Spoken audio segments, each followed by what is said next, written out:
అసలు నీకు దేవుడు అంటే ఎలా ఉంటాడో తెలుసా? అడుగు. ఇచ్చెను కర్పూర హారతులు,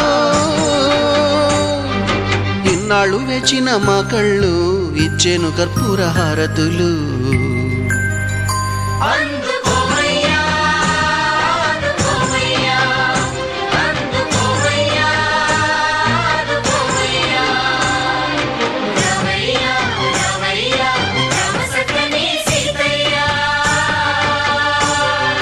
రావయ్యా రావయ్యా రామ సక్కని సీతయ్యా.